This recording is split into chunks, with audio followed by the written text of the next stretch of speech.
So you want to get into crypto, but you're one of them old timers that say, if I can't touch my money, I don't want to have nothing to do with it. Plus, you don't even know what Bitcoin is. So, I'm going to teach you. I'm going to show you through the lens of Sandbox Gaming in the Metaverse, while I'm explaining to you the ins and outs of Bitcoin and cryptocurrency as a whole. You will be much more informed after watching this video. Promise. I'm Layzee, and this is Betterment, where we aim to mint a better life on a daily. This is not financial advice, and I am not a financial advisor. While we are playing this game jam, I wanted to start talking about, I've had a lot of questions. My peers among me had said, Layzee, you make all these videos about crypto, NFTs, the metaverse, but, we still don't know what Bitcoin is. So, I'm going to explain what Bitcoin is, what it was made for, and what it's doing today. By starting out by explaining traditional currency. So, we started out with gold. Now, gold was a good currency because it was scarce, first and foremost. Fungible, meaning you could divide it and have the same material just in different amounts. But gold was difficult to transport. Like, you can't really carry around 1,000,000 pounds of gold. So we had to come up with something better. So the government got together and decided, hey, you know what would be a good idea? We can make paper money, and the reason why it has value is because we say it has value. Because it is supposedly backed by gold. So we, as a civilization, agreed with the government that, hey, okay, we'll agree that money has value because the government has said it is backed by gold. So it's a trust system. I need a lot of Ganoderma lucidum to make medicine. If you could go to the forest and pick some for me, I need 5 of them. You can collect it by cutting off from its host. Are you sure I can do it? Yeah.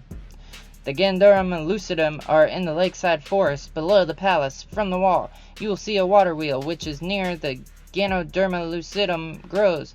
After you collect them, please give them to the girl to the alchemy stove. Alright, Mr. King. Back to Bitcoin. So fiat money is what we call the paper money. Now, that did good for a while, but, with the coming of computers and technology, we needed something else. We needed to up our game. We needed digital money, which that's where credit cards. I'll tell you that about 97% of all money is not paper, not coin. It is actually just that, on the computer.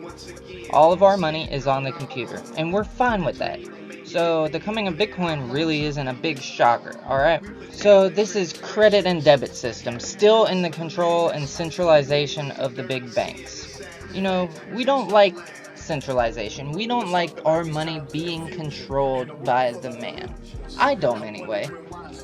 Now, we do have the FDIC security of banks and that our money is safe with them, but they're taking our money and making all the money from our money, where we could be making that same amount of money. So to me, that is just a little bit unfair and puts a bad taste in my mouth. What do we do? Well, I'll tell you. Bitcoin was created. Now, Bitcoin started out to aim to change the way we transact. Bitcoin wanted to be the next currency, but we don't really see anybody going to the store and really paying for Bitcoin. Nobody wants to sit at the store for 30 minutes to wait on their transaction to be processed so you can leave. So Bitcoin, there's only 21 million of them that will ever be available. The 3 things that Bitcoin aims to do is produce scarcity, which is why it's big. There's only 21 million. Produce security. Bitcoin is a trustless economic system, meaning you don't have to trust a centralized entity. You don't have to trust anybody because the blockchain keeps record of everything. Now, what that means is for a transaction to be frauded, over 51% of the network would have to agree that that transaction happened that way. So let's say I wanted to rob you of $50,000. I could hack into the blockchain network and say that you paid me $50,000. But see, the problem with that is not only would my computer have to agree with it, but over 51% of all computers in the world would have to agree with you paying me $50,000. And if the transaction didn't happen, they're not going to agree. And it's very hard to get over 51% of the blockchain in your control. The third reason why Bitcoin is what Bitcoin aims out to do is scalability. We do have a small problem with scalability, or actually really a big problem, so to speak. Bitcoin is being challenged on being adopted worldwide because it just can't process as many transactions as, let's say, Visa or MasterCard. The only way Bitcoin could ever become a transaction piece to use on a daily basis is if they could process 45,000 transactions per second. That's okay if Bitcoin does not become this transacting god, because we have other blockchains, but we'll get to that later. So Bitcoin's current place in the crypto game is a store of value, which Bitcoin does store value fairly well. We've been around 40,000 for the last month, which is relatively low. We were up to 69,000 not too long ago. So with Bitcoin as a store of value, what does that mean? So I think the easiest way for me to explain this would be to explain what I actually use Bitcoin for. I trade Bitcoin, spot trade and leverage trade, which means Bitcoin's price fluctuations and volatility is somewhat predictable. So if you can predict the trend, you can make money with Bitcoin. But if you can't predict the trend, I would study before you even think about investing. Remember, do your own research. I'm trying to teach you guys. And remember, a lot of research goes into crypto and these YouTube videos. So if you are learning and you are gaining some value from me telling y'all this, go ahead and scroll down and smash that like button. I mean, smash the living shit out of it. Alright, so yeah, trading Bitcoin because of predictable volatility, as well as I keep Bitcoin in the portfolio as a long-term investment. Meaning that I don't think Bitcoin is gonna 100x all of a sudden, but I do believe in the steady growth of Bitcoin. There are predictions that Bitcoin will reach 100,000 per coin and even 1,000,000 per coin.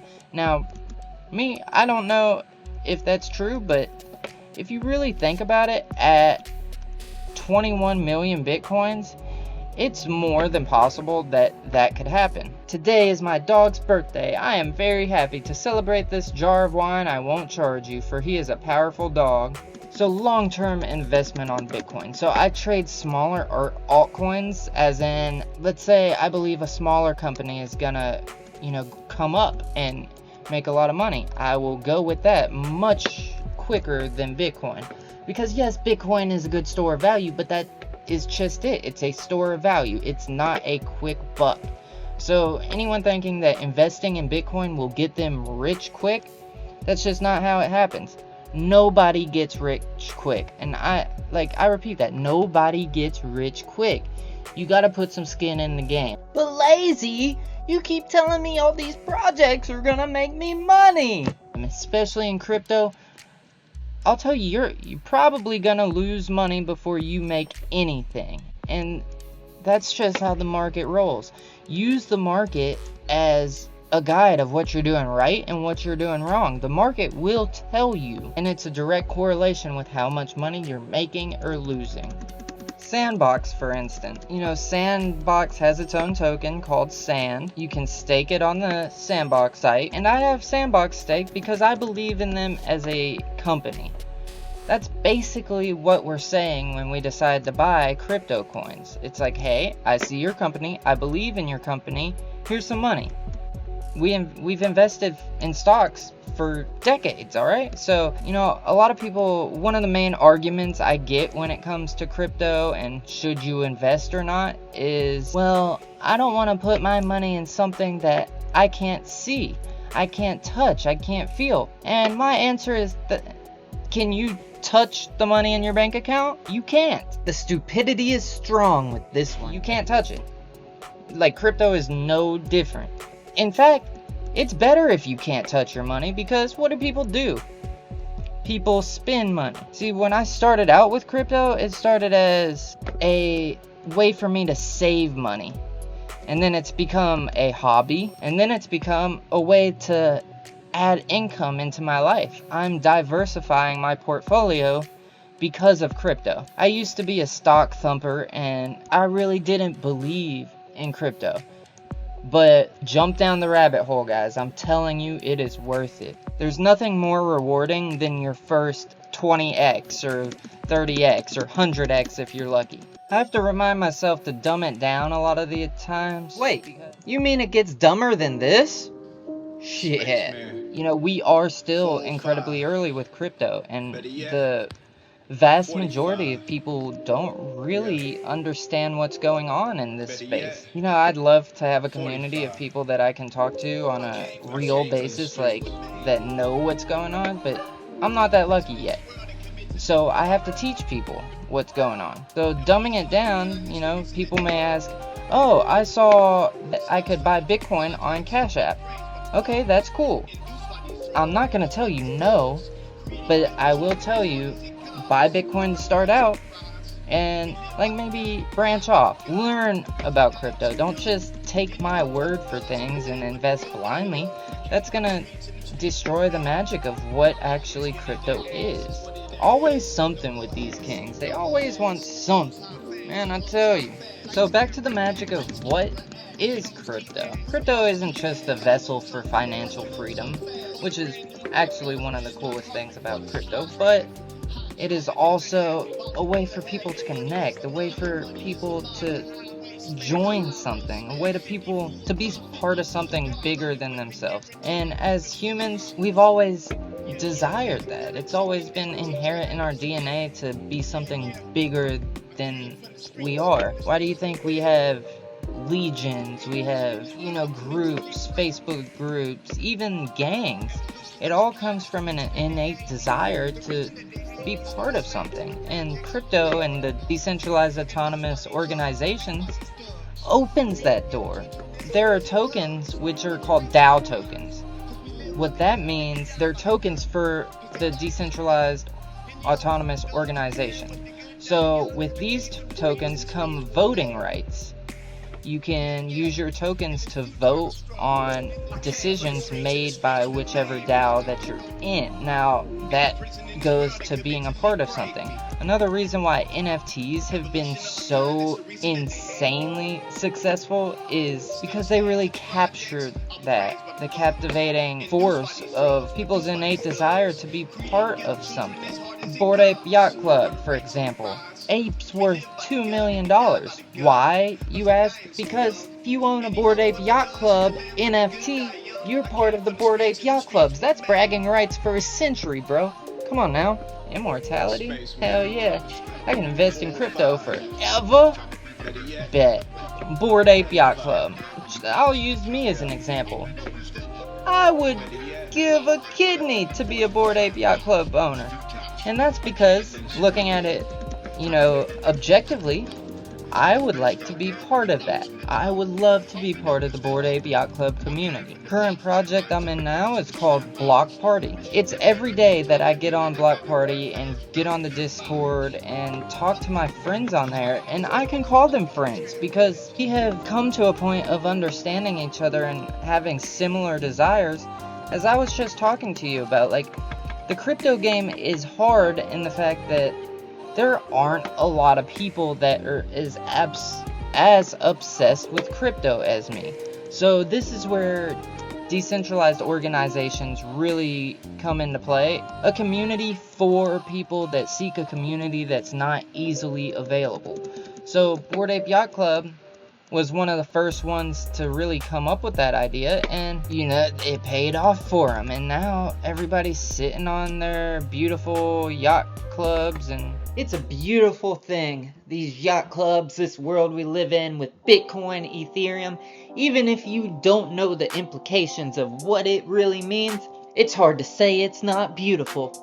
I just wanted to show a little bit of love to our fan base. I wanted to recognize that this loyal fan right here has reached Layzee's heart. If anybody has any questions, feedback, outrage, concerns, just leave it in the comments below. Betterment cares about everyone in this community, and your voice is a part of what we do. Once again, I'm Layzee, and this is Betterment, where we aim to mint a better life on a daily basis.